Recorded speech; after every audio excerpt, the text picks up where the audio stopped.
اور اسی سال جو ہے سیدنا عمر رضی اللہ عنہ بھی اسلام قبول کیا۔ سرکار پاک صلی اللہ علیہ وسلم دعا کیے تھے کہ اے اللہ ابو جہل یا عمر میں سے کسی ایک کو تو اسلام کی دولت سے سرفراز فرما دے۔ دار ارقم میں جو پہلا مدرسہ تھا جس کا ذکر ہوا، تو حضور کی دعا شرف قبولیت، فوری قبول ہو گئی اللہ کے حضور میں۔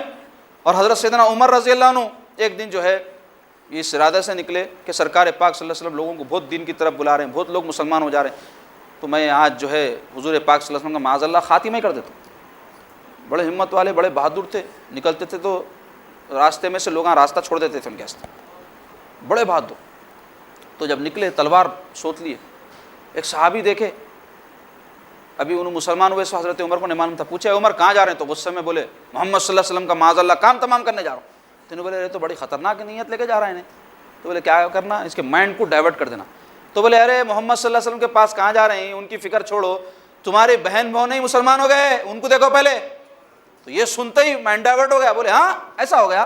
تو بولے ابھی جاتا ہوں بہن بھائی کو بتاتا ہوں۔ غصے میں تھے، پھر ابھی جہالت کے رنگ میں تھے، اسلام تو لائے نہیں تھے، ابھی اسلام کی دولت سے سرفراز ہوئے بعد میں ہدایت نصیب ہوتی، تو اس وقت تک تو جہالت کا انداز تھا۔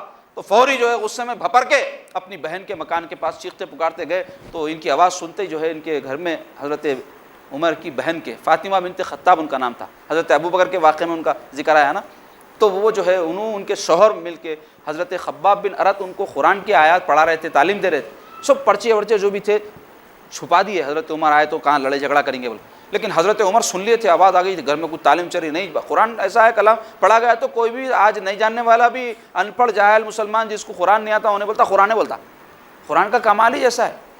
تو انہوں جو ہے سن کے بولے کیا پڑھ رہے تھے، گھس گئے اندر، کیا پڑھ رہے تھے؟ بولے نہیں کچھ بھی نہیں، کچھ بھی نہیں۔ غصے میں آ کے کیا کرے، بہن کے اوپر حملہ کرے، تو بہن کو بچانے بہن بھائی آئے، تو بہن بھائی کو بھی جو ہے 2-3 رسید کر دیے، اٹھا کے پٹک دیے، ان کو خون نکلنا شروع ہو گیا۔ بہن بیچ میں آئے تو بہن کو 2 مارے، تو ان کی بالی والی کٹ گئی، کان کٹ، بالی سے کان کٹ گئے، خون بہنے لگا، تو ذرا اپنا خون دیکھ کے غصہ تھم گیا۔ تو اس کہنے بولے کہ تم لوگ کیا پڑھ رہے تھے؟ تو بولے اللہ کا کلام پڑھ رہے تھے۔ اور بہن بھی حضرت عمر کی بہن تھی جرار، کہنے لگی کہ اے عمر تم ہماری جان لے لو لیکن ہمارا ایمان نہیں لے سکتے، میں مرتے مر جاؤں گی، اسلام نہیں چھوڑوں گی۔ تو انہوں نے بولے یہ کیا ہوگا، آواز نکالنے کی ہمت نہیں تھی، یہ کون سا دین ہے کہ یہ دین قبول کرتے، ان کا انداز ہی بدل گیا۔ تو بولے اچھا ٹھیک ہے کیا پڑھ رہے تھے بتا مجھے۔ تو بولے کہ تم نجیس ناپاک ہے، جاؤ پہلے صاف ستھرے ہو کیا، اس کے بعد میں وہ کلام کو چھو سکتے۔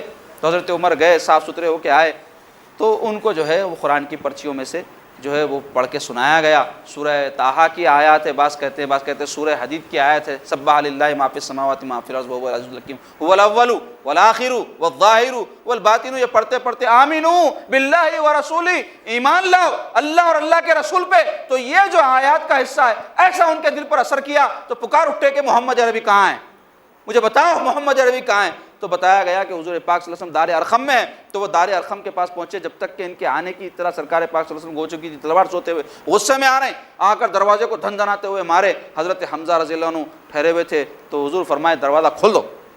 تو حضرت حمزہ دروازہ کھول کے بولے عمر اچھی نیت سے آیا تو ٹھیک ہے، ورنہ تیری تلوار سے تیری گردن اڑا دیتا ہوں۔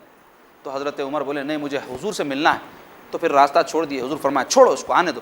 جب اندر آئے، آ کر غصے میں پھپڑے ہوئے ٹھہرے ہوئے تھے، تو سرکار پاک صلی اللہ علیہ وسلم ان کے جو ہے لباس کو پکڑ کر کھینچتے ہوئے فرمائے اے خطاب کے بیٹے اسلام لے آ، اب تو مسلمان ہو جا۔ اتنا کہنا تھا کہ فوری جو ہے قدموں میں گرے اور پکار اٹھے اشہد ان لا الہ الا اللہ وانک رسول اللہ۔ اسلام جیسے ہی آپ قبول کیے تو مسلمانوں میں ایسا جوش ایمانی پیدا ہوا کہ ایک زوردار نعرہ تکبیر وہ بلند کیے تو مکے کے سارے پہاڑیاں گونج اٹھے، کافروں میں مشرکین مکہ میں ہیبت طاری ہو گئی۔